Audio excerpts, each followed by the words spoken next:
Why don't you water the flocks now and then continue pasturing them? 8 We cannot, they replied, until all the shepherds are here to roll the stone away from the mouth of the well. Only then can we water the flocks. 9 While he was still talking with them, Rachel arrived with her father's sheep. She was the one who tended them. 10 As soon as Jacob saw Rachel, the daughter of his uncle Laban, with the sheep of his uncle Laban, he went up, rolled the stone away from the mouth of the well, and watered his uncle's sheep. 11 Then Jacob kissed Rachel and burst into tears. 12 He told her that he was her father's relative, Rebekah's son, and she ran to tell her father. 13 When Laban heard the news about his sister's son Jacob, he hurried out to meet him. After embracing and kissing him, he brought him to his house. Jacob then recounted to Laban all that had happened. 14 And Laban said to him, "You are indeed my flesh and blood." After Jacob had stayed with him a full month, 15 Laban said to him, "Should you serve me for nothing just because you are a relative of mine? Tell me what your wages should be." 16 Now Laban had 2 daughters. The older was called Leah, the younger Rachel. 17 Leah had lovely eyes, but Rachel was well-formed and beautiful. 18 Since Jacob had fallen in love with Rachel, he answered Laban, "I will serve you 7 years for your younger daughter Rachel." 19 Laban replied, "I prefer to give her to you rather than to an outsider. Stay with me." 20 So Jacob served 7 years for Rachel, yet they seemed to him but a few days because of his love for her. 21 Then Jacob said to Laban, "Give me my wife, that I may consummate my marriage with her, for my term is now completed." 22 So Laban invited all the local inhabitants and gave a feast. 23 At nightfall he took his daughter Leah and brought her to Jacob, and Jacob consummated the marriage with her. 24 Laban assigned his slave girl Zilpah to his daughter Leah as her maidservant. 25 In the morning Jacob was amazed. It was Leah. So he cried out to Laban, "How could you do this to me? Was it not for Rachel that I served you? Why did you dupe me?" 26 It is not the custom in our country, Laban replied, to marry off a younger daughter before an older one. 27 Finish the bridal week for this one, and then I will give you the other 2 in return for another 7 years of service with me. 28 Jacob agreed. He finished the bridal week for Leah, and then Laban gave him his daughter Rachel in marriage. 29 Laban assigned his slave girl Bilhah to his daughter Rachel as her maidservant. 30 Jacob then consummated his marriage with Rachel also, and he loved her more than Leah. He remained in Laban's service another 7 years. 31 When the Lord saw that Leah was unloved, he made her fruitful, while Rachel remained barren. 32 Leah conceived and bore a son, and she named him Reuben, for she said, "It means, the Lord saw my misery, now my husband will love me." 33 She conceived again and bore a son, and said, "It means, the Lord heard that I was unloved, and therefore he has given me this one also." So she named him Simeon. 34 Again she conceived and bore a son, and she said, "Now at last my husband will become attached to me, since I have now borne him 3 sons. That is why she named him Levi. 35 Once more she conceived and bore a son, and she said, "This time I will give grateful praise to the Lord." Therefore she named him Judah. Then she stopped bearing children. 36 Genesis chapter 30. When Rachel saw that she failed to bear children to Jacob, she became envious of her sister. She said to Jacob, "Give me children or I shall die." 2 In anger Jacob retorted, "Can I take the place of God, who has denied you the fruit of the womb?" 3 She replied, "Here is my maidservant Bilhah.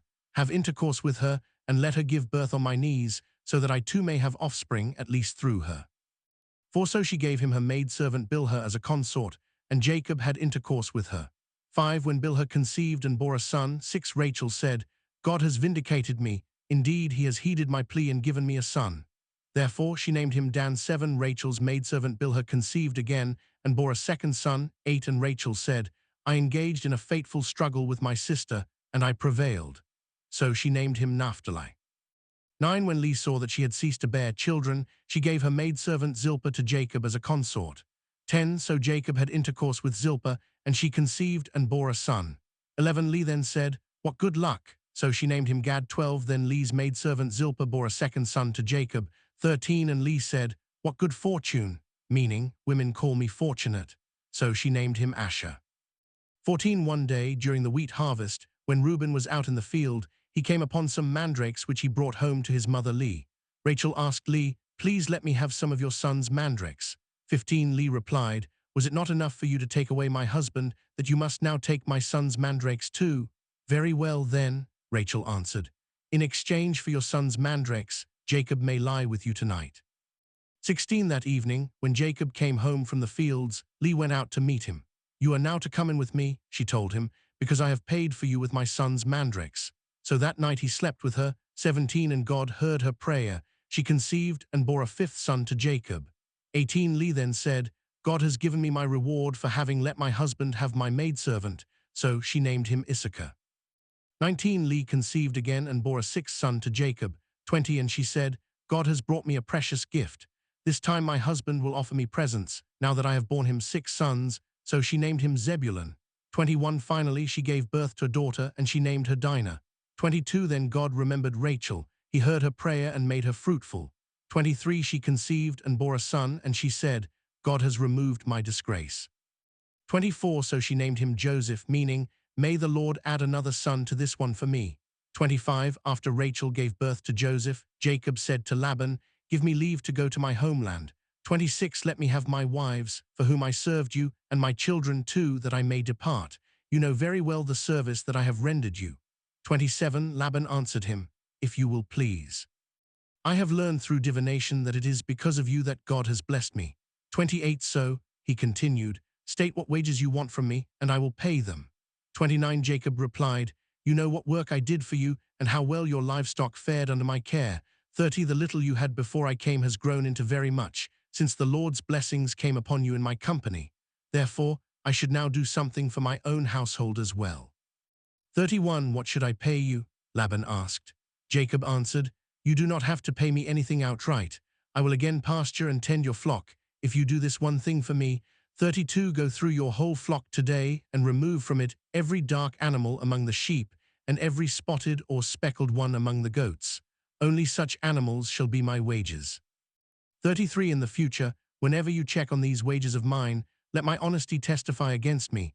Any animal in my possession that is not a speckled or spotted goat, or a dark sheep got there by theft. 34 Very well, agreed Laban. Let it be as you say. 35 That same day Laban removed the streaked and spotted he-goats, and all the speckled and spotted she-goats, all those with some white on them, as well as the fully dark-colored sheep. These he left in charge of his sons. 36 Then he put a 3 days' journey between himself and Jacob, while Jacob continued to pasture the rest of Laban's flock.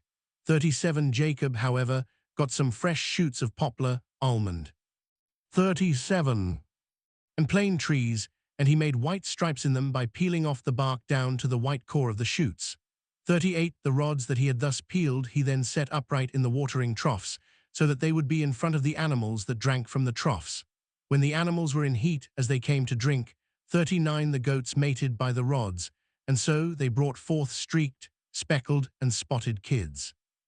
40 The sheep, on the other hand, Jacob kept apart, and he set these animals to face the streaked or fully dark-colored animals of Laban. Thus he produced special flocks of his own, which he did not put with Laban's flock.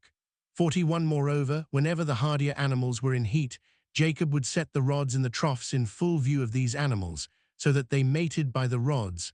42 But with the weaker animals he would not put the rods there. So the feeble animals would go to Laban, but the sturdy ones to Jacob. 43 Thus the man grew increasingly prosperous, and he came to own not only large flocks, but also male and female servants, and camels and asses.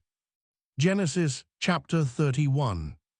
One Jacob learned that Laban's sons were saying, Jacob has taken everything that belonged to our father, and he has accumulated all this wealth of his by using our father's property.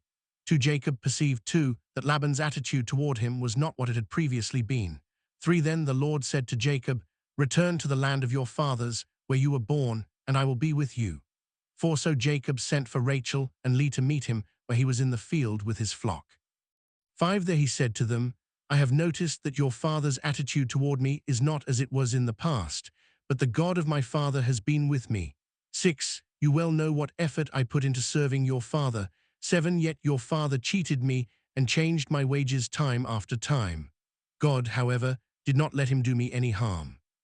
8 Whenever your father said, the speckled animals shall be your wages, the entire flock would bear speckled young. Whenever he said, the streaked animals shall be your wages, the entire flock would bear streaked young. 9. Thus God reclaimed your father's livestock and gave it to me. 10. Once in the breeding season, I had a dream in which I saw mating he-goats that were streaked, speckled, and mottled. 11. In the dream God's messenger called to me, Jacob. Here, I replied. 12. Then he said, note well, all the he-goats in the flock as they mate are streaked, speckled, and mottled, for I have seen all the things that Laban has been doing to you. 13. I am the God who appeared to you in Bethel, where you anointed a memorial stone and made a vow to me. Up then, leave this land and return to the land of your birth. 14. Rachel and Leah answered him, have we still an heir's portion in our father's house? 15. Are we not regarded by him as outsiders? He not only sold us, he has even used up the money that he got for us. 16. All the wealth that God reclaimed from our father really belongs to us and our children. Therefore, do just as God has told you. 17. Jacob proceeded to put his children and wives on camels. 18. And he drove off with all his livestock and all the property he had acquired in Paddan Aram to go to his father Isaac in the land of Canaan. 19. Now Laban had gone away to shear his sheep, and Rachel had meanwhile appropriated her father's household idols. 20. Jacob had hoodwinked Laban the Aramean by not telling him of his intended flight. 21. Thus he made his escape with all that he had. Once he was across the Euphrates, he headed for the highlands of Gilead. 22. On the third day, word came to Laban that Jacob had fled. 23. Taking his kinsman with him, he pursued him for 7 days until he caught up with him in the hill country of Gilead. 24.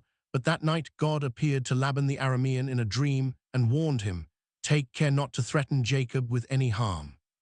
25. When Laban overtook Jacob, Jacob's tents were pitched in the highlands. Laban also pitched his tents there on Mount Gilead. 26. What do you mean, Laban demanded of Jacob, by hoodwinking me and carrying off my daughters like war captives? 27. Why did you dupe me by stealing away secretly? You should have told me, and I would have sent you off with merry singing to the sound of tambourines and harps. 28. You did not even allow me a parting kiss to my daughters, and 38. Grandchildren, what you have now done is a senseless thing. 29. I have it in my power to harm all of you, but last night the God of your father said to me, take care not to threaten Jacob with any harm. 30. Granted that you had to leave because you were desperately homesick for your father's house. Why did you steal my gods? 31. I was frightened, Jacob replied to Laban, at the thought that you might take your daughters away from me by force.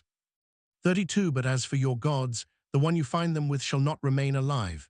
If with my kinsmen looking on, you identify anything here as belonging to you, take it. Jacob, of course, had no idea that Rachel had stolen the idols.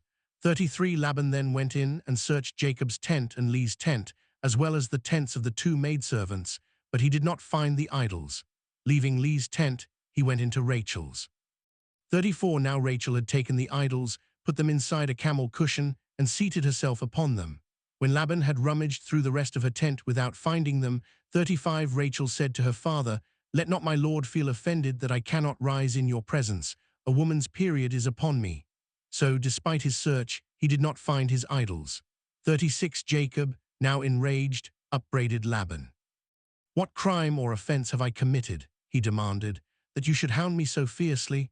37. Now that you have ransacked all my things, have you found a single object taken from your belongings? If so, produce it here before your kinsmen and mine, and let them decide between us two. 38. In the 20 years that I was under you, no ewe or she-goat of yours ever miscarried, and I have never feasted on a ram of your flock. 39. I never brought you an animal torn by wild beasts. I made good the loss myself. You held me responsible for anything stolen by day or night. 40. How often the scorching heat ravaged me by day, and the frost by night, while sleep fled from my eyes. 41. Of the 20 years that I have now spent in your household, I slaved 14 years for your 2 daughters and 6 years for your flock, while you changed my wages time after time.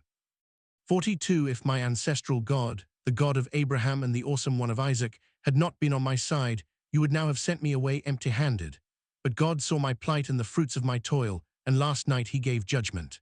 43. Laban replied to Jacob, the women are mine, their children are mine, and the flocks are mine. Everything you see belongs to me. But since these women are my daughters, I will now do something for them and for the children they have borne. 44. Come then, we will make a pact, you and I, the Lord shall be a witness between us. 45. Then Jacob took a stone and set it up as a memorial stone. 46 Jacob said to his kinsmen, "Gather some stones." So they got some stones and made a mound, and they had a meal there at the mound. 47 Laban called it Jegasahadatha, but Jacob named it Galeed. 48 This mound, said Laban, shall be a witness from now on between you and me. That is why it was named Galeed. 49 And also Mizpah, for he said, "May the Lord keep watch between you and me when we are out of each other's sight. Be 50 if you mistreat my daughters, or take other wives besides my daughters. Remember that even though no one else is about, God will be witness between you and me." 51 Laban said further to Jacob, "Here is this mound, and here is the memorial stone that I have set up between you and me." 52 This mound shall be witness, and this memorial stone shall be witness, that with hostile intent, neither may I pass beyond this mound into your territory, nor may you pass beyond it into mine. 53 May the God of Abraham and the God of Nahor, their ancestral deities, maintain justice between us.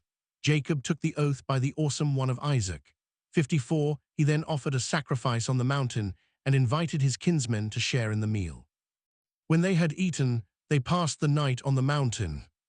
Genesis chapter 32. One early the next morning, Laban kissed his grandchildren and his daughters goodbye. Then he set out on his journey back home. 2 While Jacob continued on his own way.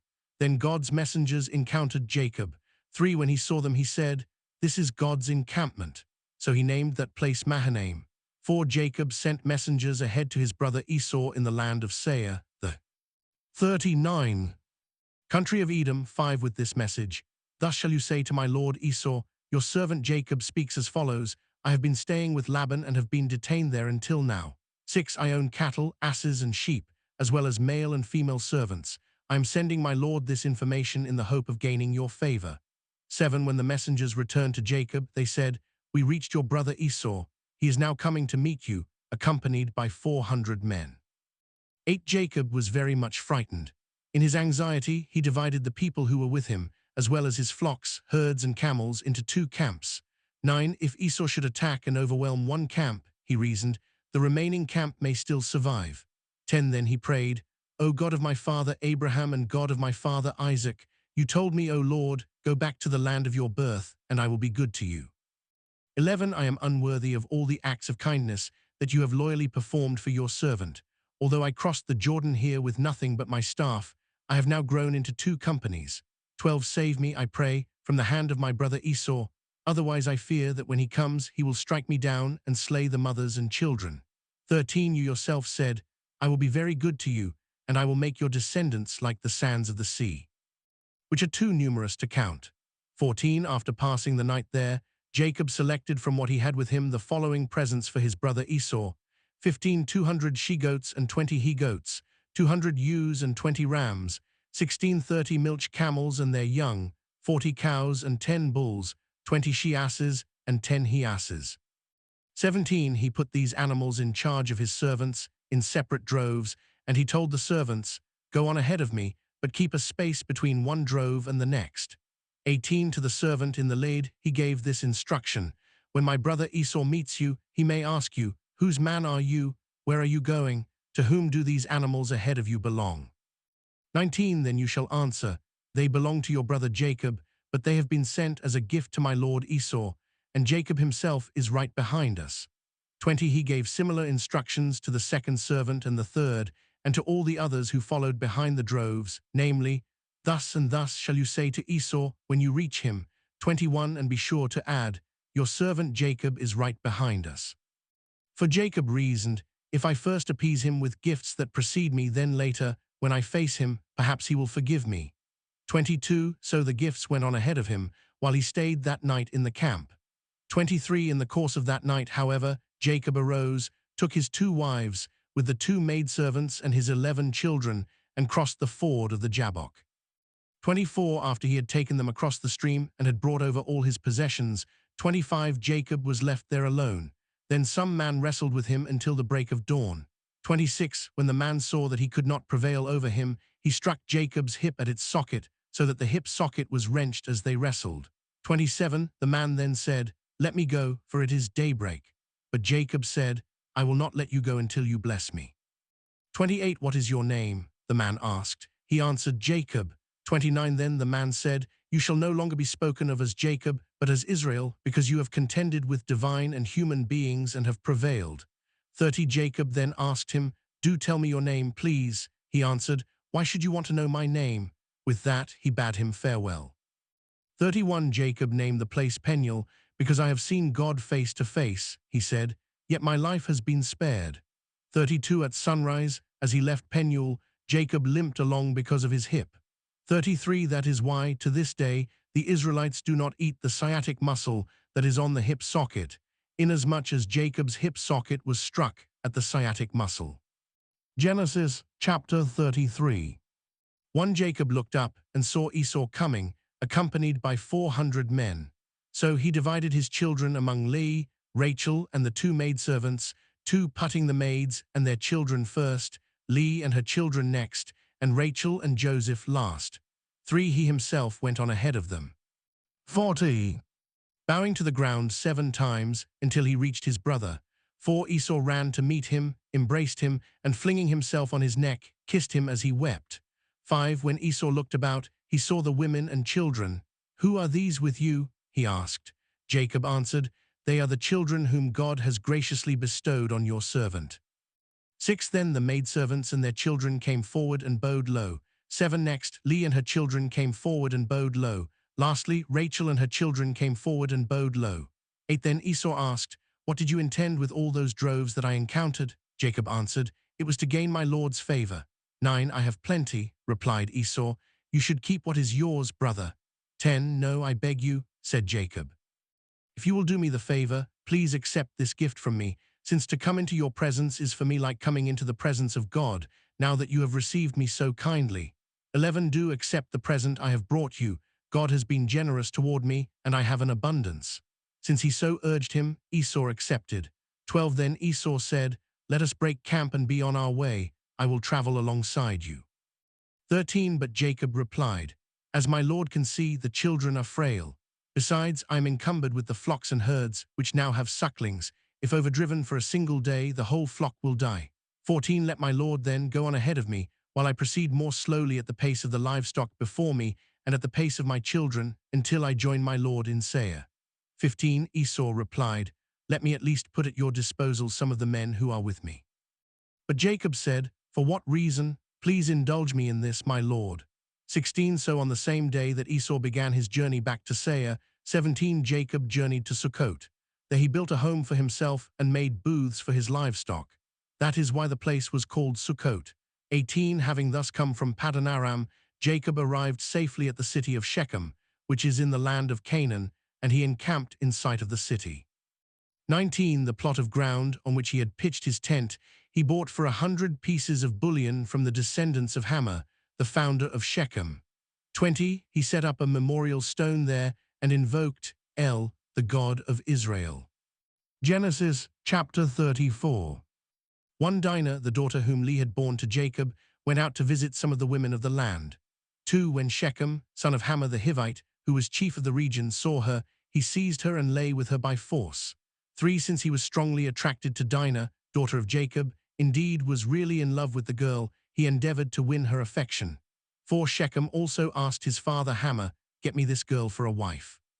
5 Meanwhile Jacob heard that Shechem had defiled his daughter Dinah, but since his sons were out in the fields with his livestock, he held his peace until they came home. 6 Now Hamor, the father of Shechem, went out to discuss the matter with Jacob. 7 Just as Jacob's sons were coming in from the fields. When they heard the news, the men were shocked and seethed with indignation. What Shechem had done was an outrage in Israel. Such a thing could not be tolerated. 8 Hamor appealed to them, saying, My son Shechem has his heart set on your daughter. Please give her to him in marriage. 9 Intermarry with us. Give your daughters to us and take our daughters for yourselves. 10 Thus you can live among us. The land is open before you. You can settle and move about freely in it and acquire landed property here. 11 Then Shechem too appealed to Dinah's father and brothers. Do me this favor, and I will pay whatever you demand of me. 12 No matter how high you set the bridal price, I will pay you whatever you ask. Only give me the maiden in marriage. 13 Jacob's sons replied to Shechem and his father Hamor with guile, speaking as they did because their sister Dinah had been defiled. 14 We could not do such a thing, they said, As to give our sister to an uncircumcised man, that would be a disgrace for us.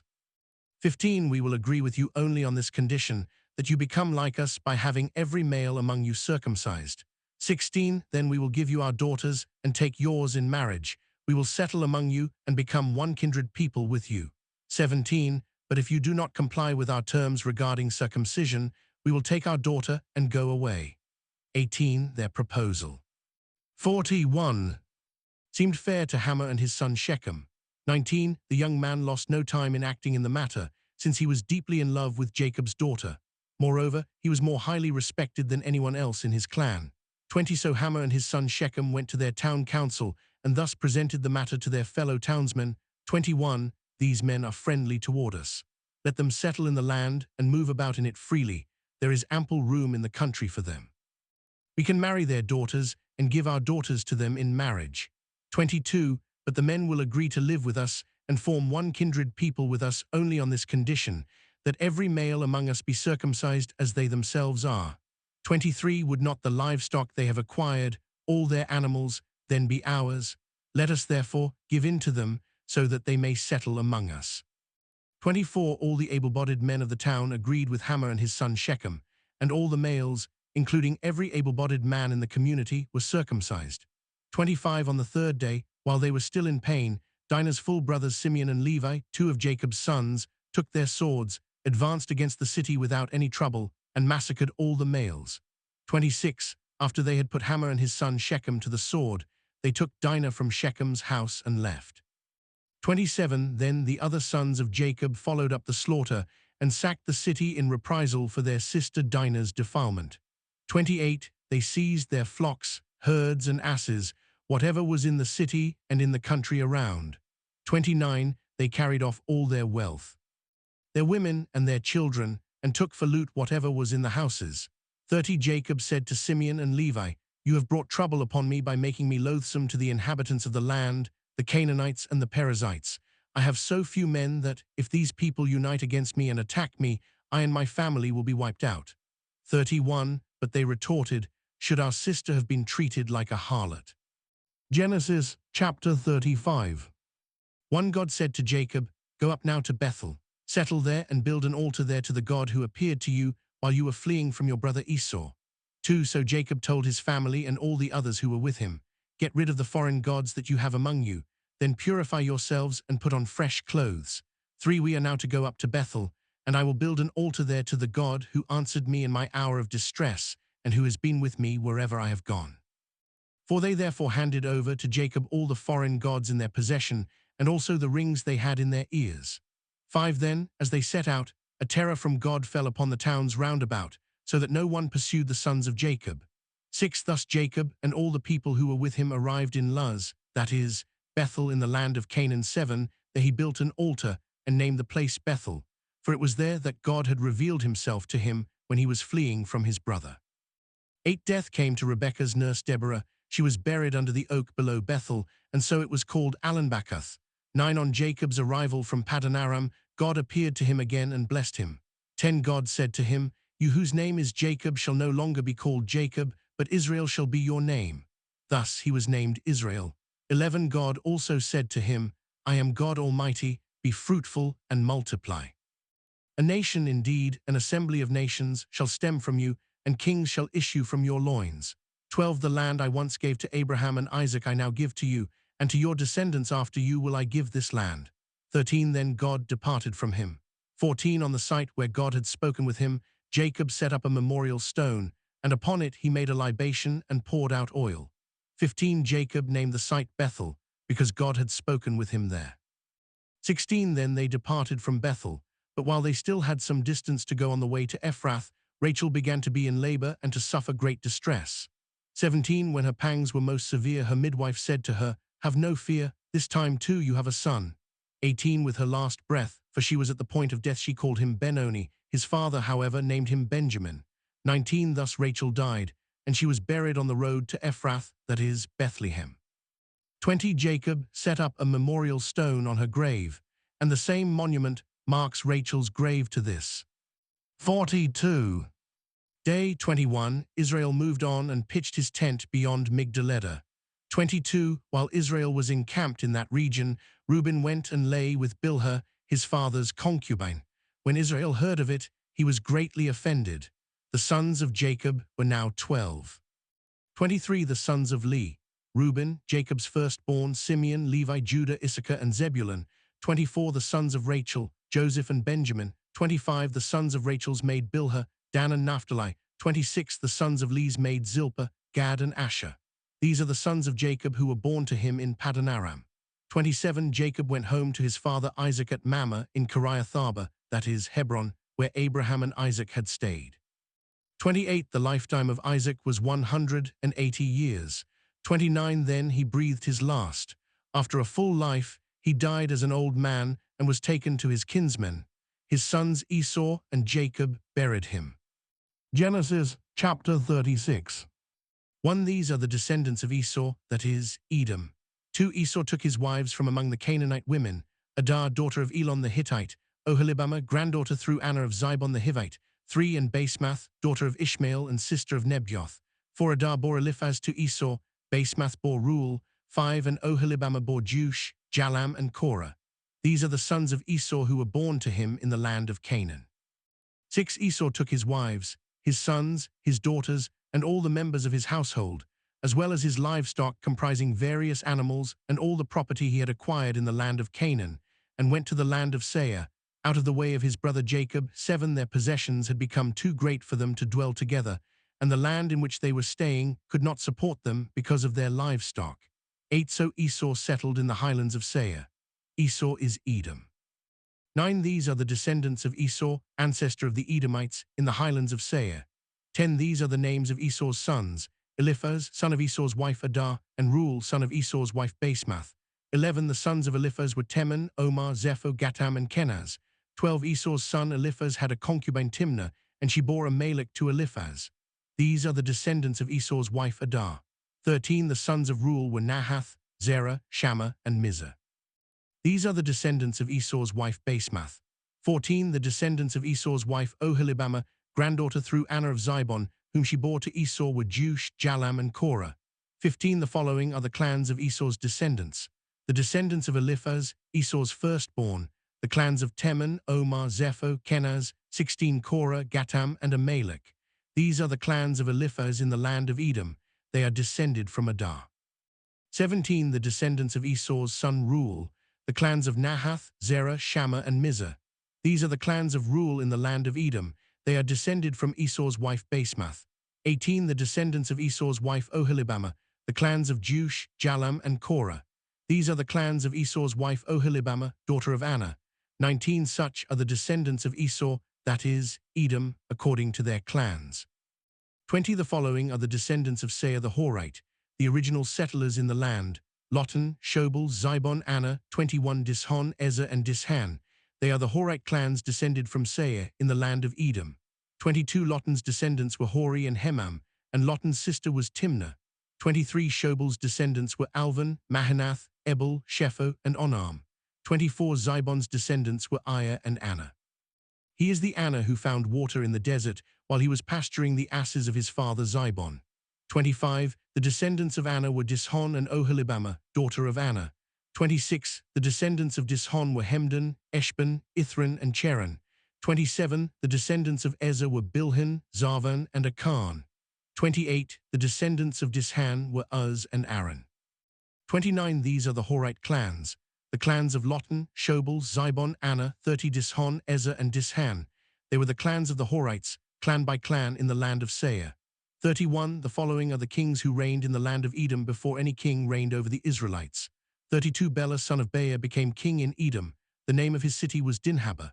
33. When Bela died, Jobab, son of Zerah, from Bozrah, succeeded.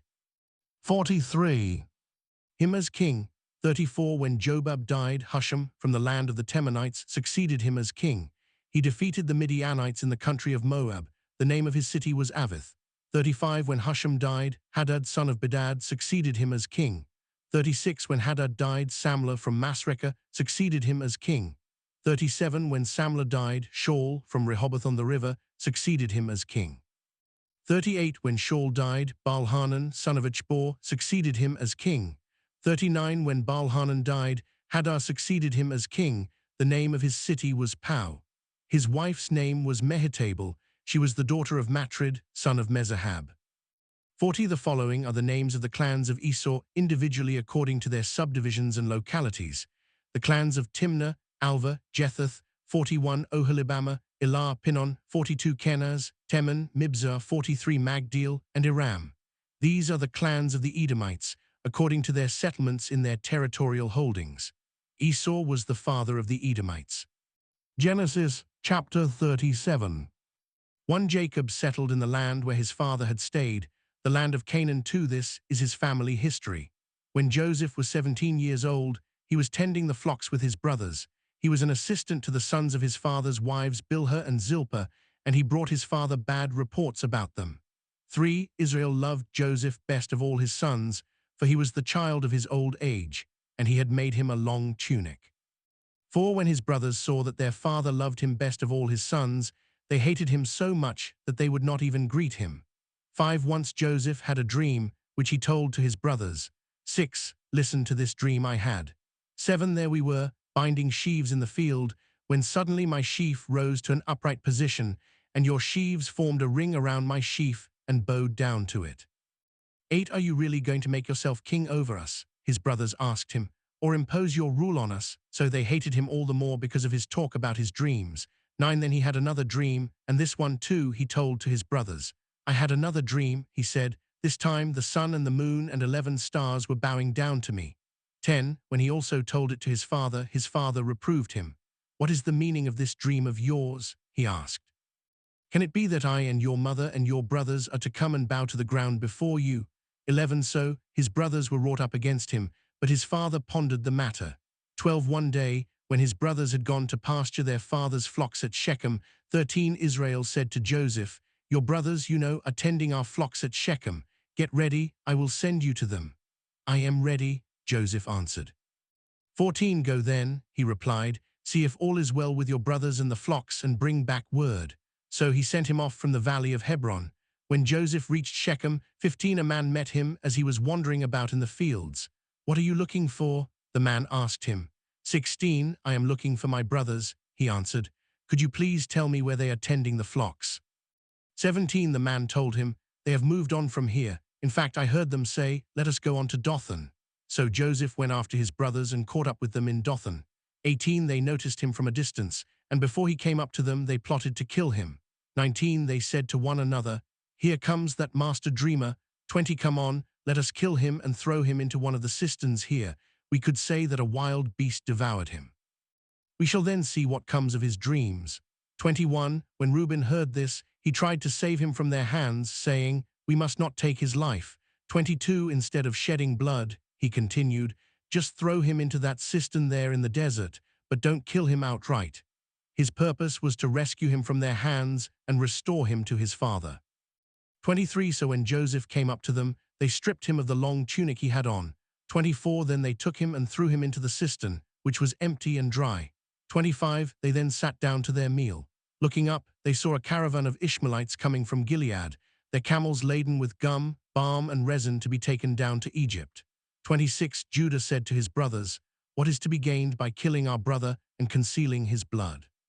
27 Rather, let us sell him to these Ishmaelites instead. 44 Of doing away with him ourselves. After all, he is our brother, our own flesh. His brothers agreed. 28 They sold Joseph to the Ishmaelites for 20 pieces of silver. Some Midianite traders passed by, and they pulled Joseph up out of the cistern and took him to Egypt. 29 When Reuben went back to the cistern and saw that Joseph was not in it, he tore his clothes. 30 And returning to his brothers, he exclaimed, The boy is gone, and where can I turn? 31 They took Joseph's tunic, and after slaughtering a goat, dipped the tunic in its blood. 32 Then they sent someone to bring the long tunic to their father with the message, We found this. See whether it is your son's tunic or not. 33 He recognized it and exclaimed, My son's tunic. A wild beast has devoured him. Joseph has been torn to pieces. 34 Then Jacob rent his clothes, put sackcloth on his loins, and mourned his son many days. 35 Though his sons and daughters tried to console him, he refused all consolation, saying, No, I will go down mourning to my son in the nether world. Thus did his father lament him. 36. The Midianites, meanwhile, sold Joseph in Egypt to Potiphar, a courtier of Pharaoh and his chief steward. Genesis chapter 38. One about that time Judah parted from his brothers and pitched his tent near a certain Adullamite named Hurrah. 2. There he met the daughter of a Canaanite named Shua, married her, and had relations with her. 3. She conceived and bore a son, whom she named 4. Again she conceived and bore a son, whom she named Onan. 5. Then she bore still another son, whom she named Shelah. They were in Sheib when he was born. 6. Judah got a wife named Tamar for his firstborn. 7. But Judah's firstborn, greatly offended the Lord, so the Lord took his life. 8. Then Judah said to Onan, Unite with your brother's widow in fulfillment of your duty as brother-in-law, and thus preserve your brother's line. 9. Onan, however, knew that the descendants would not be counted as his, so whenever he had relations with his brother's widow, he wasted his seed on the ground to avoid contributing offspring for his brother. 10. What he did greatly offended the Lord, and the Lord took his life too. 11. Thereupon Judah said to his daughter-in-law Tamar, Stay as a widow in your father's house until my son Shelah grows up, for he feared that Shelah also might die like his brothers. So Tamar went to live in her father's house. 12 years passed, and Judah's wife, the daughter of Shua, died. After Judah completed the period of mourning, he went up to Timnah for the shearing of his sheep, in company with his friend Hurrah the Adullamite. 13. When Tamar was told that her father-in-law was on his way up to Timnah to shear his sheep. 14. She took off her widow's garb, veiled her face by covering herself with a shawl, and sat down at the entrance to Enaim, which is on the way to Timnah, for she was aware that, although Shelah was now grown up, she had not been given to him in marriage.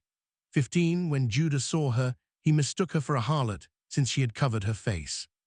16. So he went over to her at the roadside, and not realizing that she was his daughter-in-law, he said, Come, let me have intercourse with you. She replied, What will you pay me for letting you have intercourse with me? 17. He answered, I will send you a kid from the flock. Very well, she said, provided you leave a pledge until you send it. 18. Judah asked, What pledge am I to give to you? She answered, Your seal and cord and the staff you carry. So he gave them to her and had intercourse with her, and she conceived by him. 19. When she went away, she took off her shawl and put on her widow's garb again. 20. Judah sent the kid by his friend the Adullamite to recover the pledge from the woman, but he could not find her. 21. So he asked the men of the place, Where is the temple prostitute, the one by the roadside in Enaim?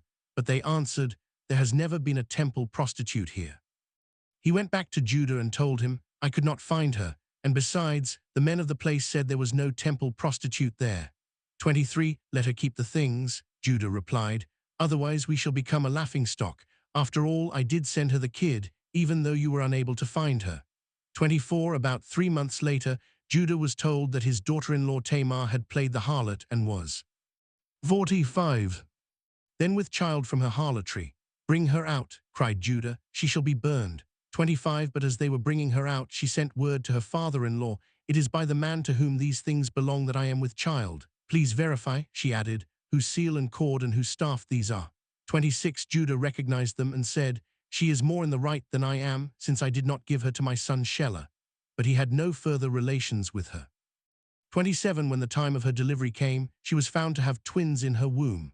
28. While she was giving birth, one infant put out his hand, and the midwife, taking a crimson thread, tied it on his hand to note that this one came out first. 29. But as he withdrew his hand, his brother came out, and she said, What a breach you have made for yourself. So he was called Perez. 30. Afterward his brother came out, he was called Zerah. Genesis chapter 39. 1. When Joseph was taken down to Egypt, a certain Egyptian, Potiphar, a courtier of Pharaoh and his chief steward, bought him from the Ishmaelites who had brought him there. 2. But since the Lord was with him, Joseph got on very well and was assigned to the household of his Egyptian master. 3. When his master saw that the Lord was with him and brought him success in whatever he did, 4. He took a liking to Joseph and made him his personal attendant. He put him in charge of his household and entrusted to him all his possessions. 5. From the moment that he put him in charge of his household and all his possessions, the Lord blessed the Egyptian's house for Joseph's sake. In fact, the Lord's blessing was on everything he owned, both inside the house and out. 6. Having left everything he owned in Joseph's charge, he gave no thought, with Joseph there, to anything but the food he ate. Now Joseph was strikingly handsome in countenance and body. 7. After a time, his master's wife began to look fondly at him and said, "Lie with me." 8. But he refused. "As long as I am here." He told her, "My master does not concern himself with anything in the house, but has entrusted to me all he owns. 9. He wields no more authority in this house than I do, and he has withheld from me nothing but yourself, since you are his wife. How then could I commit so great a wrong and thus stand condemned before God?" 10. Although she tried to entice him day after day, he would not agree to lie beside her or even stay near her. 11. One such day, when Joseph came into the house to do his work, and none of the household servants were then in the house. 12. She laid hold of him by his cloak, saying, "Lie with me." But leaving the cloak in her hand, he got away from her and ran outside. 13. When she saw that he had left his cloak in her hand as he fled outside. 14. She screamed for her household servants and told them, "Look, my husband has brought in a Hebrew slave to make sport of us. He came in here to lie with me, but I cried out as loud as I could." 15. When he heard me scream for help, he left his cloak beside me and ran away outside. 16. She kept the cloak with her until his master came home. 17. Then she told him the same story. "The Hebrew slave whom you brought here broke in on me to make sport of me." 18. But when I screamed for help, he left his cloak beside me and fled outside. 19. As soon as the master heard his wife's story about how his slave had treated her, he became enraged. 20. He seized Joseph and threw him into the jail where the royal prisoners were confined. But even while he was in prison, 21, the Lord remained with Joseph. He showed him kindness by making the chief jailer well disposed toward him. 22. The chief jailer put Joseph in charge of all the prisoners in the jail, and everything that had to be done there was done under his management. 23. The chief jailer did not concern himself with anything at all that was in Joseph's charge, since the Lord was with him and brought success to all he did. Genesis chapter 40. Sometime afterward, the royal cupbearer and baker gave offense to their lord, the king of Egypt. 2. Pharaoh was angry with his 2 courtiers, the chief cupbearer and the chief baker. 3. And he put 46 them in custody in the house of the chief steward, the same jail where Joseph was confined. 4. The chief steward assigned Joseph to them, and he became their attendant. After they had been in custody for some time, 5. The cupbearer and the baker of the king of Egypt, who were confined in the jail, both had dreams on the same night, each dream with its own meaning. 6. When Joseph came to them in the morning, he noticed that they looked disturbed. 7. So he asked Pharaoh's courtiers who were with him in custody in his master's house, "Why do you look so sad today?" 8. They answered him, "We have had dreams, but there is no one to interpret them for us." Joseph said to them, "Surely interpretations come from God. Please tell the dreams to me." 9. Then the chief cupbearer told Joseph his dream. "In my dream," he said, "I saw a vine in front of me, 10, and on the vine were 3 branches. It had barely budded when its blossoms came out, and its clusters ripened into grapes. 11. Pharaoh's cup was in my hand, so I took the grapes, pressed them out into his cup, and put it in Pharaoh's hand." 12. Joseph said to him, "This is what it means. The 3 branches are 3 days. 13. Within 3 days Pharaoh will lift up your head and restore you to your post. You will be handing Pharaoh his cup, as you formerly used to do when you were his cupbearer." 14. So if you will still remember, when all is well with you, that I was here with you, please do me the favor of mentioning me to Pharaoh, to get me out of this place. 15. The truth is that I was kidnapped from the land of the Hebrews, and here I have not done anything for which I should have been put into a dungeon. 16. When the chief baker saw that Joseph had given this favorable interpretation, he said to him, "I too had a dream. In it I had 3 wicker baskets on my head. 17. In the top one were all kinds of bakery products for Pharaoh, but the birds were pecking at them out of the basket on my head." 18. Joseph said to him in reply, "This is what it means. The 3 baskets are 3 days. 19. Within 3 days Pharaoh will lift up your head and have you impaled on a stake, and the birds will be pecking the flesh from your body." 20. And in fact, on the 3rd day, which was Pharaoh's birthday, when he gave a banquet to all his staff, with his courtiers around him, he lifted up the heads of the chief cupbearer and chief baker. 21. He restored the chief cupbearer to his office, so that he again handed the cup to Pharaoh. 22. But the chief baker he impaled, just as Joseph had told them in his interpretation. 23. Yet the chief cupbearer gave no thought to Joseph. He had forgotten him. Genesis chapter 41. One after a lapse of 2 years, Pharaoh had a dream. He saw himself standing by the Nile. Two, and up out of the Nile came 7 cows, handsome and fat. They grazed in the reed grass. 3 behind them 7 other cows, ugly and gaunt, came up out of the Nile. And standing on the bank of the Nile beside the others, 4 the ugly, gaunt cows ate up the 7 handsome, fat cows. Then Pharaoh woke up. 5 he fell asleep again and had another dream. He saw 7 ears of grain, fat and healthy, growing on a single stalk. 6 behind them sprouted 7 ears of grain, thin and blasted by the east wind. 7 and the 7 thin ears swallowed up the 7 fat, healthy ears. Then Pharaoh woke up, to find it was only a dream. 8 next morning his spirit was agitated. So he summoned all the magicians and sages of Egypt and recounted his dreams to them, but no one could interpret his dreams for him. 9 Then the chief cupbearer spoke up and said to Pharaoh, "On this occasion I am reminded of my negligence."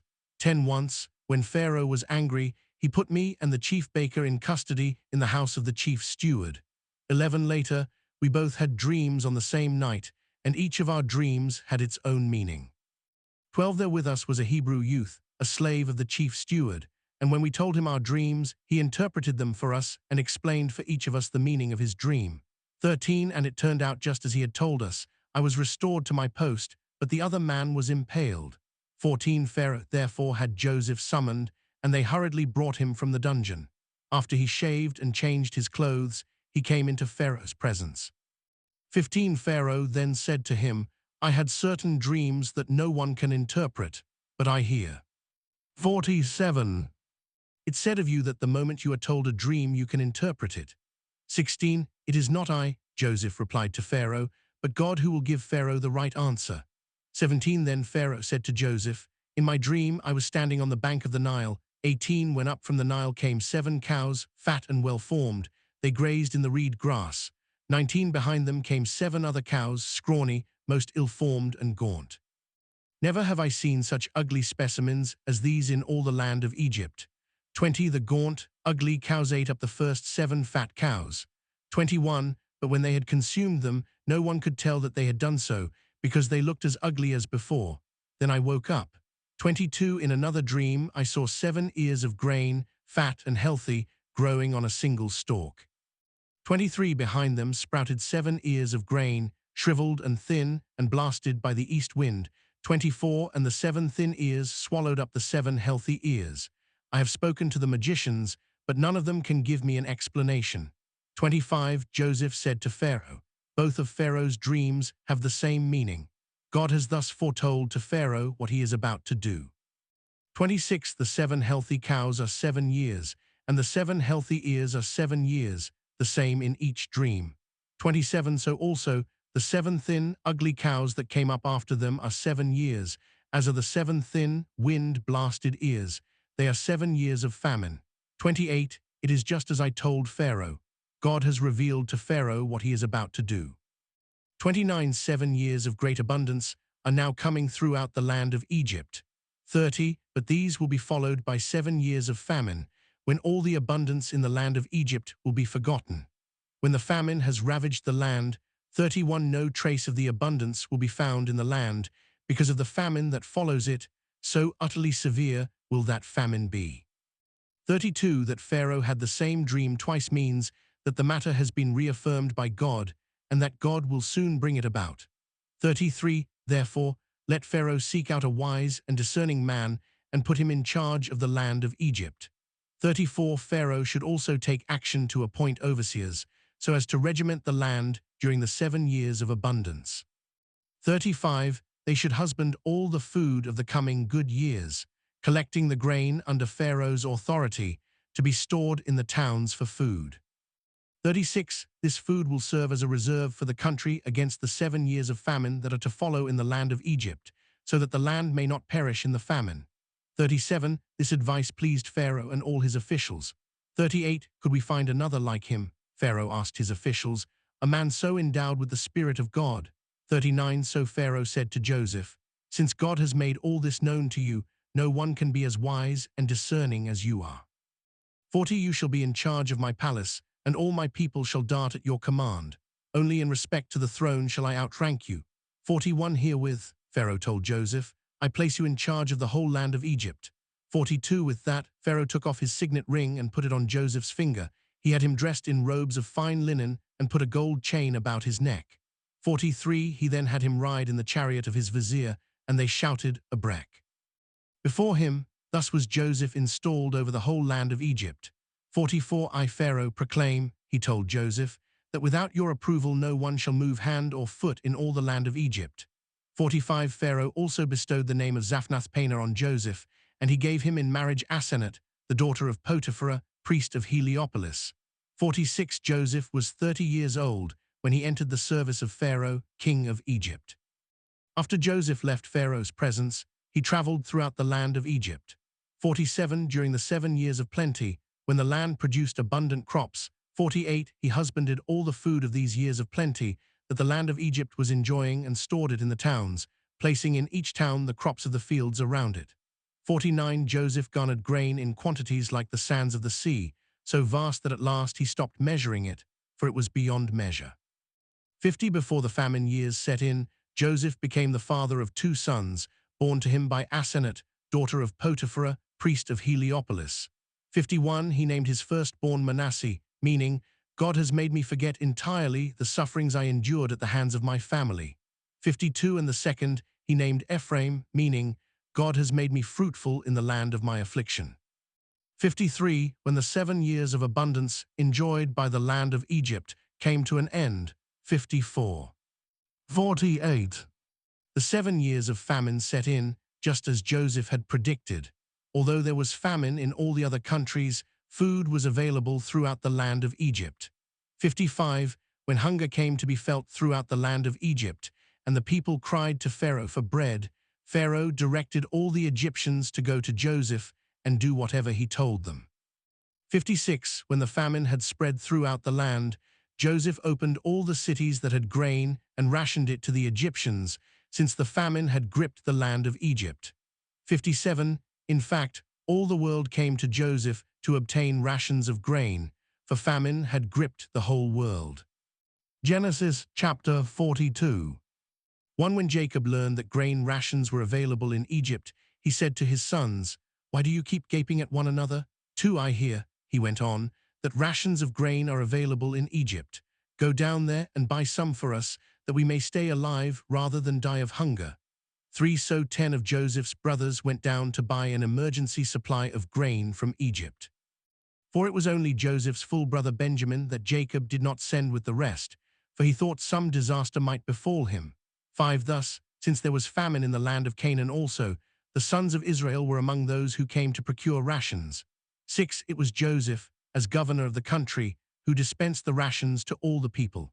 When Joseph's brothers came and knelt down before him with their faces to the ground, 7 He recognized them as soon as he saw them. But he concealed his own identity from them and spoke sternly to them. Where do you come from? He asked them. They answered, From the land of Canaan to procure food. 8 When Joseph recognized his brothers, although they did not recognize him. 9 He was reminded of the dreams he had about them. He said to them, You are spies. You have come to see the nakedness of the land. 10 No, my lord, they replied. On the contrary, your servants have come to procure food. 11 All of us are sons of the same man. We are honest men, your servants have never been spies. 12 But he answered them, Not so, you have come to see the nakedness of the land. 13 We your servants, they said, were 12 brothers, sons of a certain man in Canaan, but the youngest one is at present with our father, and the other one is gone. 14 It is just as I said, Joseph persisted, you are spies. 15 This is how you shall be tested. Unless your youngest brother comes here, I swear by the life of Pharaoh that you shall not leave here. 16 So send one of your number to get your brother, while the rest of you stay here under arrest. Thus shall your words be tested for their truth. If they are untrue, as Pharaoh lives, you are spies. 17 With that, he locked them up in the guardhouse for 3 days. 18 On the 3rd day Joseph said to them, Do this, and you shall live, for I am a God-fearing man. 19 If you have been honest, only one of your brothers need be confined in this prison, while the rest of you may go and take home provisions for your starving families. 20 But you must come back to me with your youngest brother. Your words will thus be verified, and you will not die. To this they agreed. 21 To one another, however, they said, Alas, we are being punished because of our brother. We saw the anguish of his heart when he pleaded with us, yet we paid no heed. That is why this anguish has now come upon us." "Didn't I tell you," broke in Reuben, "not to do wrong to the boy? But you wouldn't listen. Now comes the reckoning for his blood."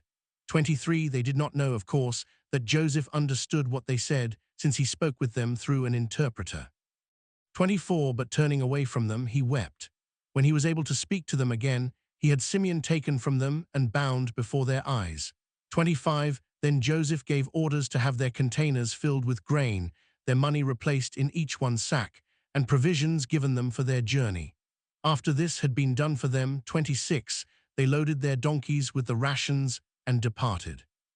27. At the night encampment, when one of them opened his bag to give his donkey some fodder, he was surprised to see his money in the mouth of his bag. 28. "My money has been returned," he cried out to his brothers. "Here it is in my bag." At that their hearts sank. Trembling, they asked one another, "What is this that God has done to us?" 29. When they got back. 49. To their father Jacob in the land of Canaan, they told him all that had happened to them. 30. The man who is lord of the country, they said, spoke to us sternly and put us in custody as if we were spying on the land. 31. But we said to him, "We are honest men, we have never been spies." 32. There were 12 of us brothers, sons of the same father, but one is gone, and the youngest one is at present with our father in the land of Canaan. 33. Then the man who is lord of the country said to us, "This is how I shall know if you are honest men. Leave one of your brothers with me, while the rest of you go home with rations for your starving families. 34. When you come back to me with your youngest brother, and I know that you are honest men and not spies, I will restore your brother to you, and you may move about freely in the land." 35. When they were emptying their sacks, there in each one's sack was his money bag. At the sight of their money bags, they and their father were dismayed. 36. Their father Jacob said to them, "Must you make me childless? Joseph is gone, and Simeon is gone, and now you would take away Benjamin. Why must such things always happen to me?" 37. Then Reuben told his father, "Put him in my care, and I will bring him back to you. You may kill my own 2 sons if I do not return him to you." 38. But Jacob replied, "My son shall not go down with you. Now that his full brother is dead, he is the only one left. If some disaster should befall him on the journey you must make, you would send my white head down to the netherworld in grief." Genesis chapter 43. 1. Now the famine in the land grew more severe. 2. So when they had used up all the rations they had brought from Egypt, their father said to them, "Go back and procure us a little more food." 3. But Judah replied, "The man strictly warned us, 'You shall not appear in my presence unless your brother is with you.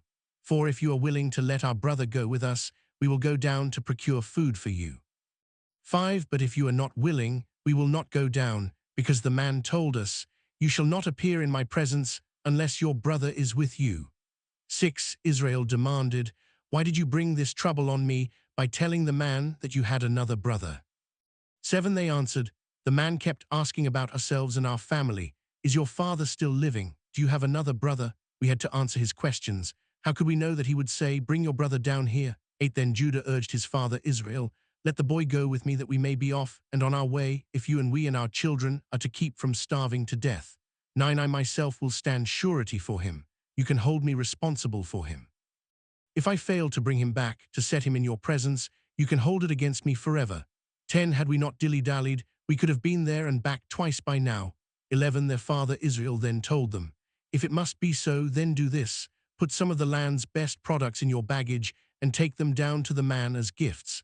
Some balm and honey, gum and resin, and pistachios and almonds. 12. Also take extra money along, for you must return the amount that was put back in the mouths of your bags. It may have been a mistake. 13. Take your brother too, and be off on your way back to the man. 14. May God Almighty dispose the man to be merciful toward you, so that he may let your other brother go, as well as Benjamin. As for me, if I am to suffer bereavement, I shall suffer it." 15. So the men got the gifts, took double the amount of money with them, and accompanied by Benjamin, were off on their way down to Egypt to present themselves to Joseph. 16. When Joseph saw Benjamin with them, he told his head steward, "Take these men into the house, and have an animal slaughtered and prepared, for they are to dine with me at noon."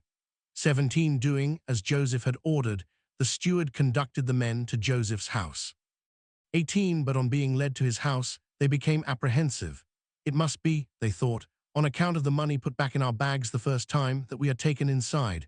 They want to use it as a pretext to attack us and take our donkeys and seize us as slaves. 19. So they went up to Joseph's head steward and talked to him at the entrance of the house. 20. If you please, sir, they said, we came down here once before to procure food. 21. But when we 50. arrived at a night's encampment and opened our bags, there was each man's money in the mouth of his bag, our money in the full amount. We have now brought it back. 22. We have brought other money to procure food with. We do not know who put the first money in our bags. 23. Be at ease, he replied. You have no need to fear. Your God and the God of your father must have put treasures in your bags for you. As for your money, I received it. With that he led Simeon out to them. 24. The steward then brought the men inside Joseph's house. He gave them water to bathe their feet and got fodder for their donkeys. 25. Then they set out their gifts to await Joseph's arrival at noon, for they had heard that they were to dine there. 26. When Joseph came home, they presented him with the gifts they had brought inside, while they bowed down before him to the ground.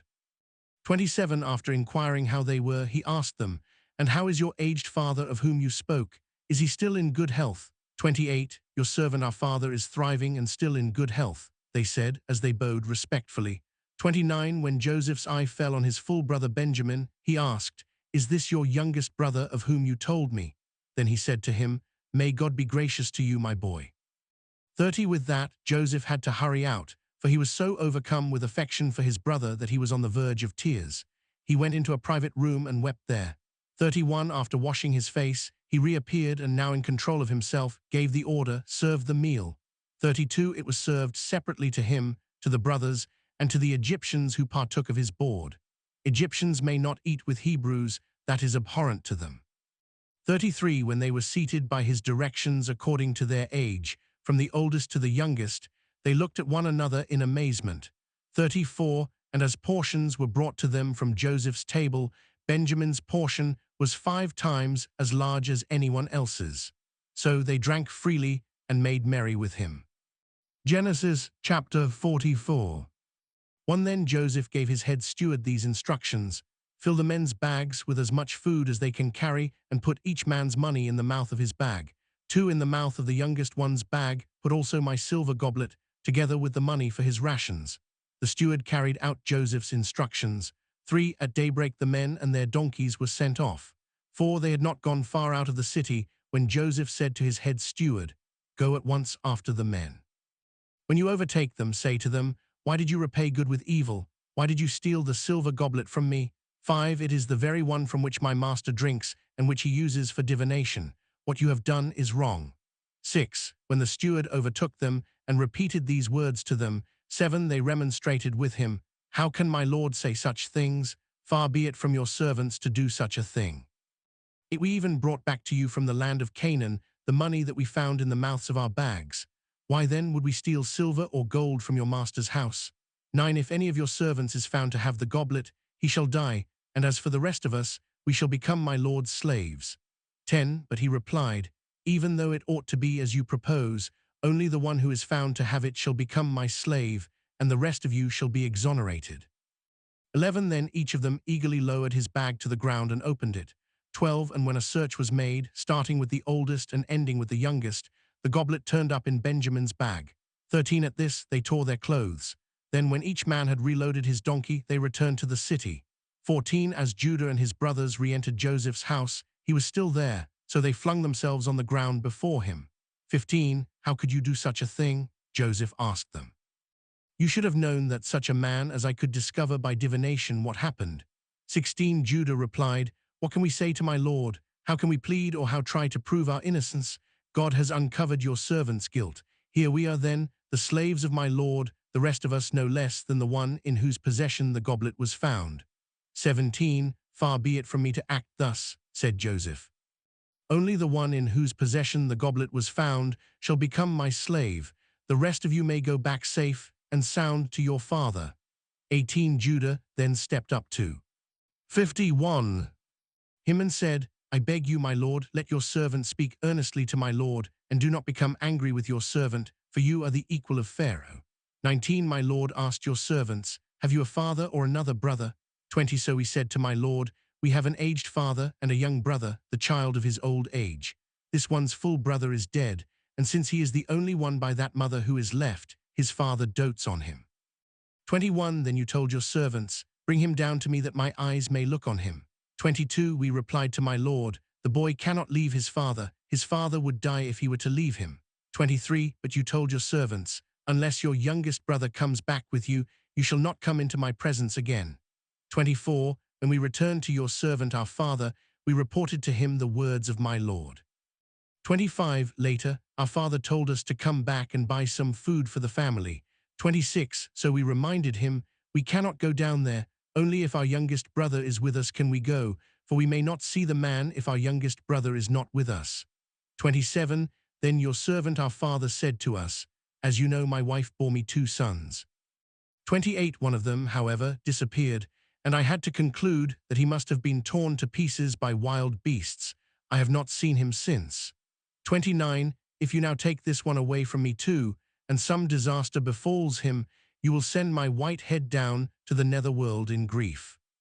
30. If then the boy is not with us when I go back to your servant my father, whose very life is bound up with his, he will die as soon as he sees that the boy is missing.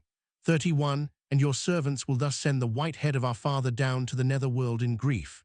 32. Besides, I, your servant, got the boy from his father by going surety for him, saying, if I fail to bring him back to you, Father, you can hold it against me forever. 33. Let me, your servant, therefore, remain in place of the boy as the slave of my lord, and let the boy go back with his brothers. 34. How could I go back to my father if the boy were not with me? I could not bear to see the anguish that would overcome my father. Genesis chapter 45. 1. Joseph could no longer control himself in the presence of all his attendants, so he cried out, have everyone withdraw from me. Thus no one else was about when he made himself known to his brothers. 2. But his sobs were so loud that the Egyptians heard him, and so the news reached Pharaoh's palace. 3. I am Joseph, he said to his brothers. Is my father still in good health? But his brothers could give him no answer, so dumbfounded were they at him. 4. Come closer to me, he told his brothers. When they had done so, he said, I am your brother Joseph, whom you once sold into Egypt. 5. But now do not be distressed, and do not reproach yourselves for having sold me here. It was really for the sake of saving lives that God sent me here ahead of you. 6. For 2 years now, the famine has been in the land, and for 5 more years tillage will yield no harvest. 7. God, therefore, sent me on ahead of you to ensure for you a remnant on earth, and to save your lives in an extraordinary deliverance. 8. So it was not really you but God who had me come here, and he has made of me a father to Pharaoh, lord of all his household, and ruler over the whole land of Egypt. 9. Hurry back then to my father and tell him, thus says your son Joseph, God has made me lord of all Egypt, come to me without delay. 10. You will settle in the region of Goshen, where you will be near me, you and your children and grandchildren, your flocks and herds, and everything that you own. 11. Since 5 years of famine still lie ahead, I will provide for you there, so that you and your family and all that are yours may not suffer want. 12. Surely you can see for yourselves, and Benjamin can see for himself, that it is I, Joseph, who am speaking to you. 13. Tell my father all about my high position in Egypt and what you have seen, but hurry and bring my father down here. 14. Thereupon he flung himself on the neck of his brother Benjamin and Benjamin wept in his arms. 15. Joseph then kissed all his brothers, crying over each of them, and only then were his brothers able to talk with him. 16. When the news reached Pharaoh's palace that Joseph's brothers had come, Pharaoh and his courtiers were pleased. 17. So Pharaoh told Joseph, say to your brothers, this is what you shall do, load up your animals and go without. 52. Delay to the land of Canaan. 18. They get your father and your families, and then come back here to me. I will assign you the best land in Egypt, where you will live off the fat of the land. 19. Instruct them further, do this. Take wagons from the land of Egypt for your children and your wives, and to transport your father on your way back here. 20. Do not be concerned about your belongings, for the best in the whole land of Egypt shall be yours. 21. The sons of Israel acted accordingly. Joseph gave them the wagons, as Pharaoh had ordered, and he supplied them with provisions for the journey. 22. He also gave to each of them fresh clothing, but to Benjamin he gave 300 shekels of silver and 5 sets of garments.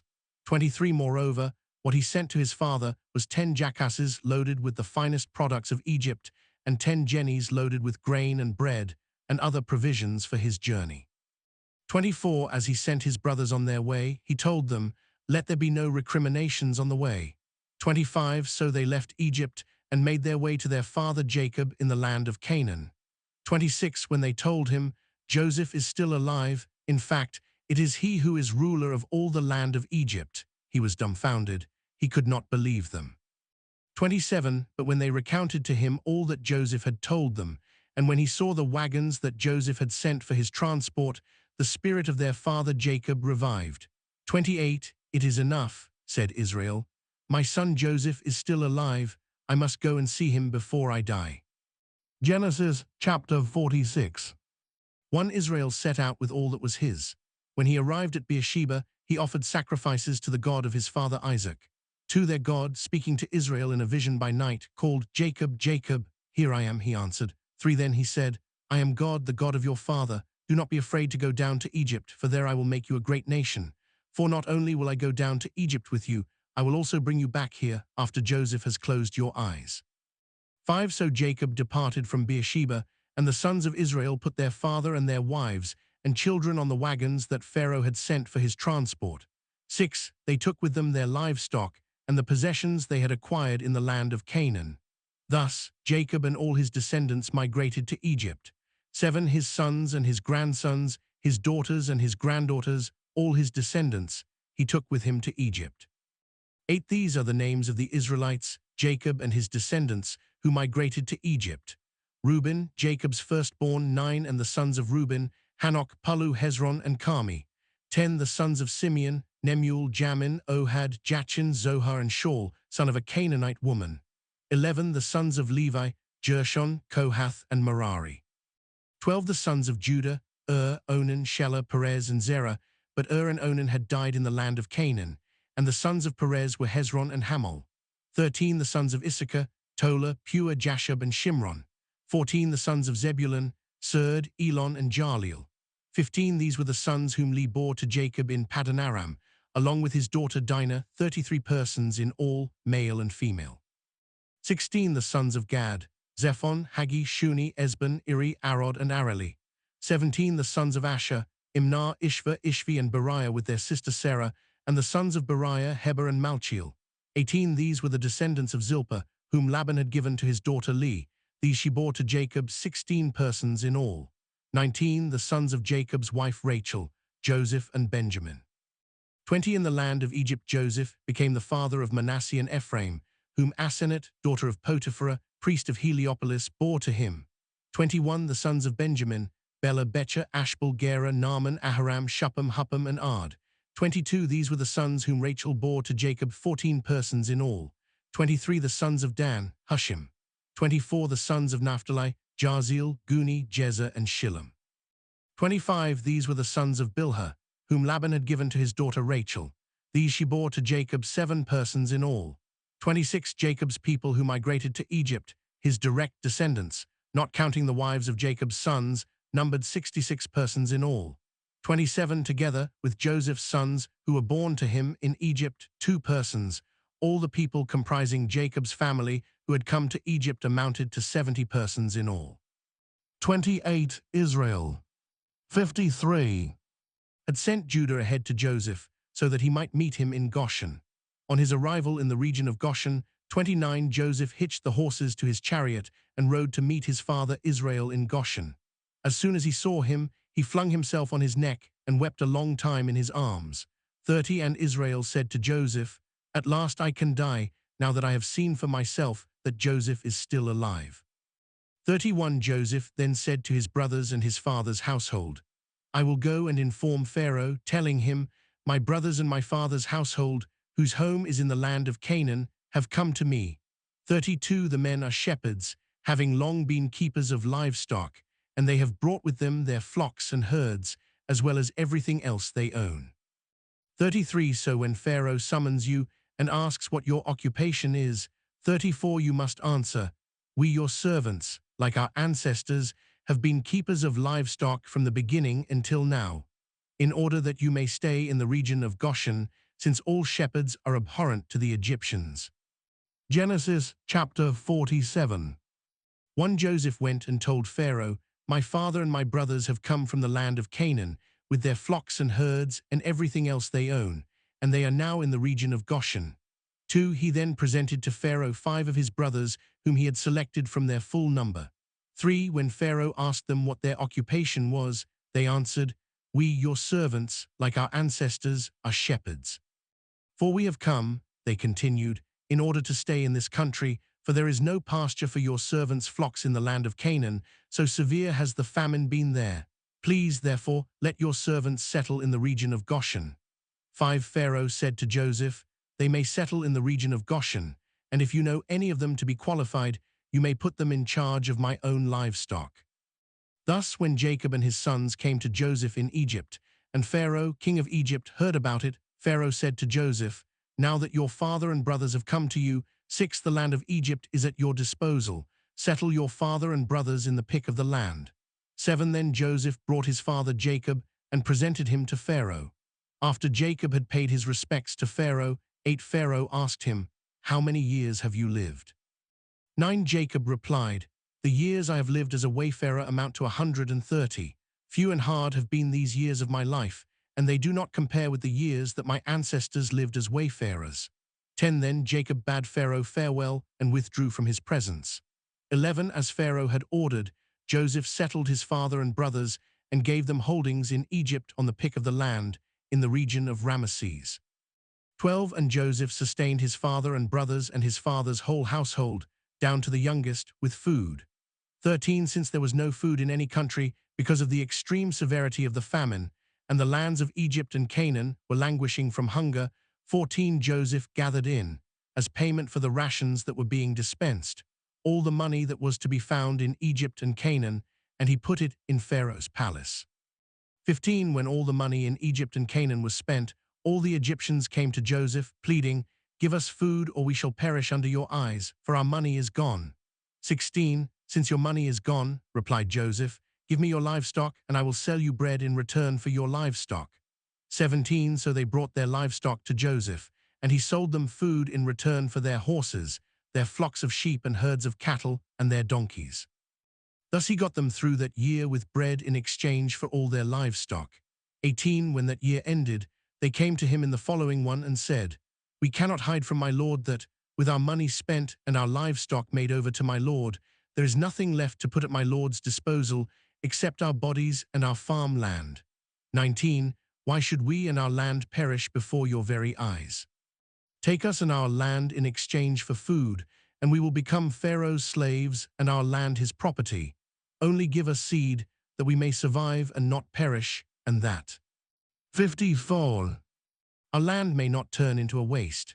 20. Thus Joseph acquired all the farmland of Egypt for Pharaoh, since with the famine too much for them to bear, every Egyptian sold his field. So the land passed over to Pharaoh. 21. And the people were reduced to slavery, from one end of Egypt's territory to the other. 22. Only the priests' lands Joseph did not take over. Since the priests had a fixed allowance from Pharaoh and lived off the allowance Pharaoh had granted them, they did not have to sell their land. 23. Joseph told the people, "Now that I have acquired you and your land for Pharaoh, here is your seed for sowing the land." 24. But when the harvest is in, you must give 1/5 of it to Pharaoh, while you keep 4/5 as seed for your fields, and as food for yourselves and your families, and as food for your children. 25. You have saved our lives, they answered. We are grateful to my lord that we can be Pharaoh's slaves. 26. Thus Joseph made it a law for the land in Egypt, which is still in force, that 1/5 of its produce should go to Pharaoh. Only the land of the priests did not pass over to Pharaoh. 27. Thus Israel settled in the land of Egypt, in the region of Goshen. There they acquired property, were fertile, and increased greatly. 28. Jacob lived in the land of Egypt for 17 years. The span of his life came to 147 years. 29. When the time approached for Israel to die, he called his son Joseph and said to him, "If you really wish to please me, put your hand under my thigh as a sign of your constant loyalty to me. Do not let me be buried in Egypt. 30. When I lie down with my ancestors, have me taken out of Egypt and buried in their burial place." 31. I will do as you say, he replied. But his father demanded, "Swear it to me." So Joseph swore to him. Then Israel bowed at the head of the bed. Genesis chapter 48. Sometime afterward, Joseph was informed, "Your father is failing." So he took along with him his two sons, Manasseh and Ephraim. 2. When Jacob was told, "Your son Joseph has come to you," he rallied his strength and sat up in bed. 3. Jacob then said to Joseph, "God Almighty appeared to me at Luz in the land of Canaan, and blessing me, for he said, 'I will make you fertile and numerous, and raise you into an assembly of tribes, and I will give this land to your descendants after you as a permanent possession.' 5. Your two sons, therefore, who were born to you in the land of Egypt before I joined you here, shall be mine. Ephraim and Manasseh shall be mine as much as Reuben and Simeon are mine. 6. Progeny born to you after them shall remain yours, but their heritage shall be recorded in the names of their two brothers. 7. I do this because, when I was returning from Paddan, your mother Rachel died to my sorrow during the journey in Canaan, while we were still a short distance from Ephrath, and I buried her there on the way to Ephrath, that is, Bethlehem. 8. When Israel saw Joseph's sons, he asked, "Who are these?" 9. They are my sons, Joseph answered his father, "whom God has given me here." "Bring them to me," said his father, "that I may bless them." 10. Now Israel's eyes were dim from age, and he could not see well. When Joseph brought his sons close to him, he kissed and embraced them. 11. Then Israel said to Joseph, "I never expected to see your face again, and now God has allowed me to see your descendants as well." 12. Joseph removed them from his father's knees and bowed down before him with his face to the ground. 13. Then Joseph took the two, Ephraim with his right hand, to Israel's left, and Manasseh with his left hand, to Israel's right, and led them to him. 14. But Israel, crossing his hands, put out his right hand and laid it on the head of Ephraim, although he was the younger, and his left hand on the head of Manasseh, although he was the firstborn. 15. Then he blessed them with these words, "May the God in whose ways my fathers Abraham and Isaac walked, the God who has been my shepherd from my birth to this day, 16. The angel who has delivered me from all harm, bless these boys that in them my name be recalled, and the names of my fathers, Abraham and Isaac, and they may become teeming multitudes upon the earth."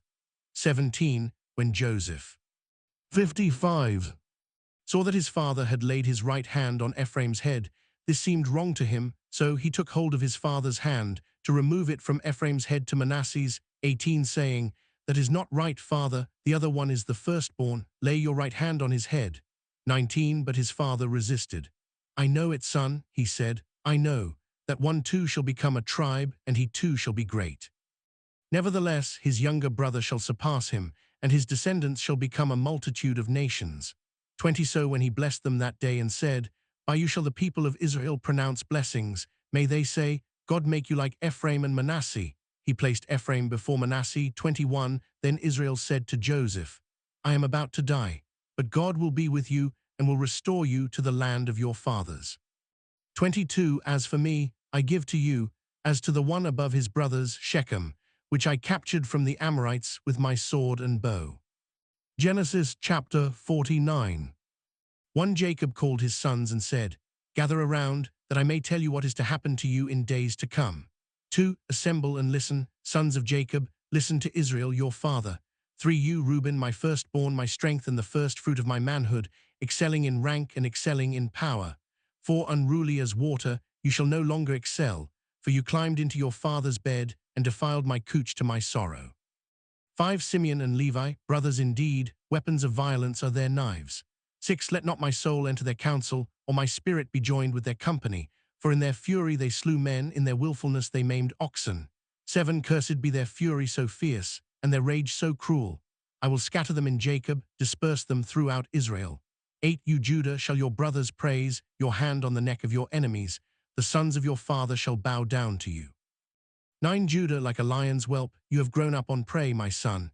He crouches like a lion recumbent, the king of beasts. Who would dare rouse him? 10. The scepter shall never depart from Judah, or the mace from between his legs, while tribute is brought to him, and he receives the people's homage.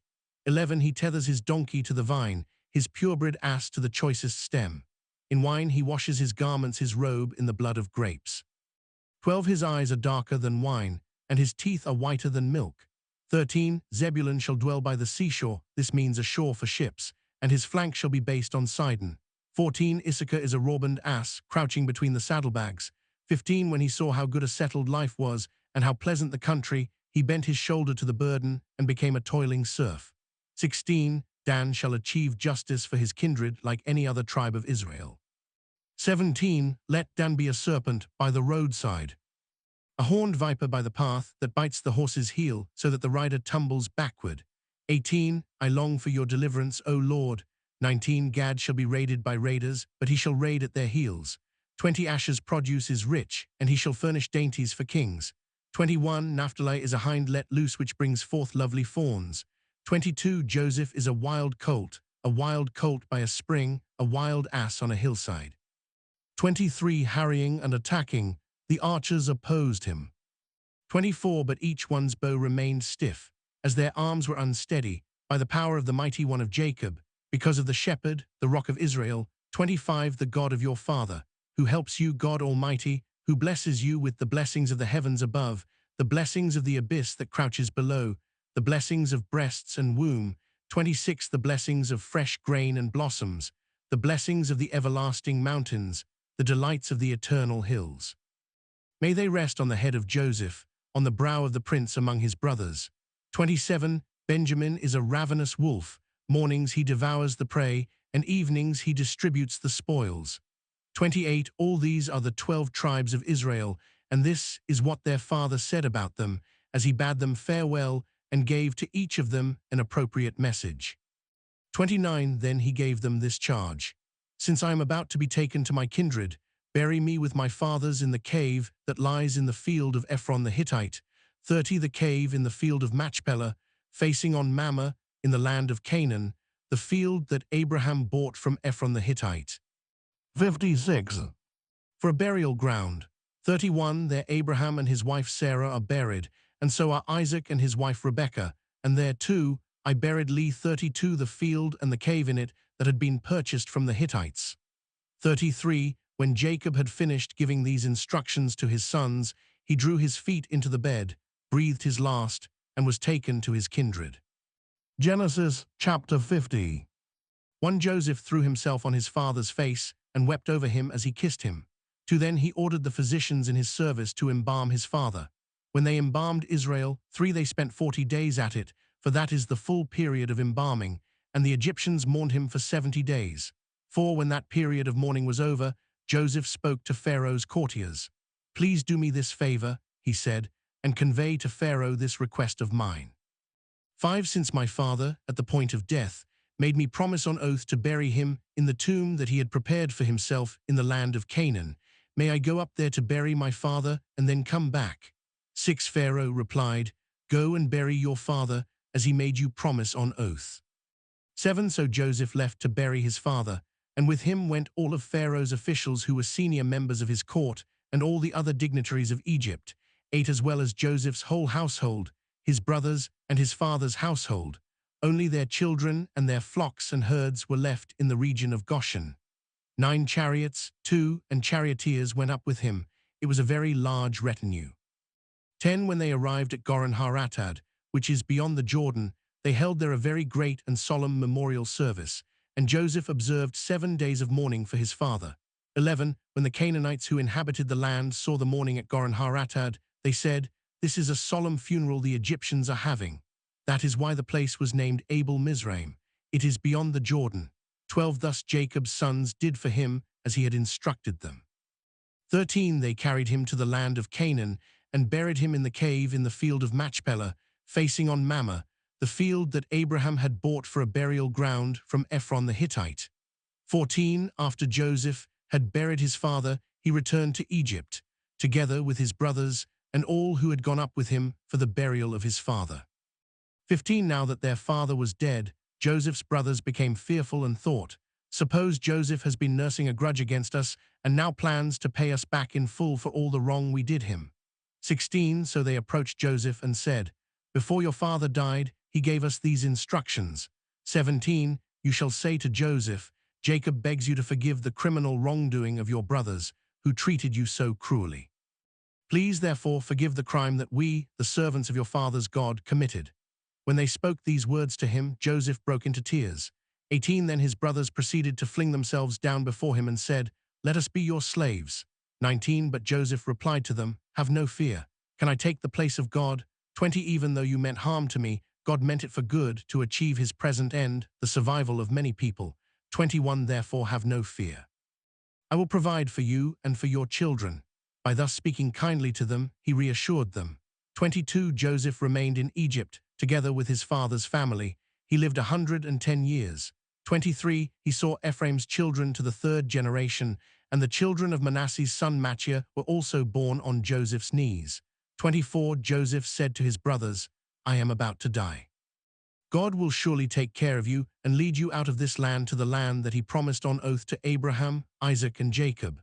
25. Then, putting the sons of Israel under oath, he continued, "When God thus takes care of you, you must bring my bones up with you from this place." 26. Joseph died at the age of 110. He was embalmed and laid to rest in a coffin in Egypt.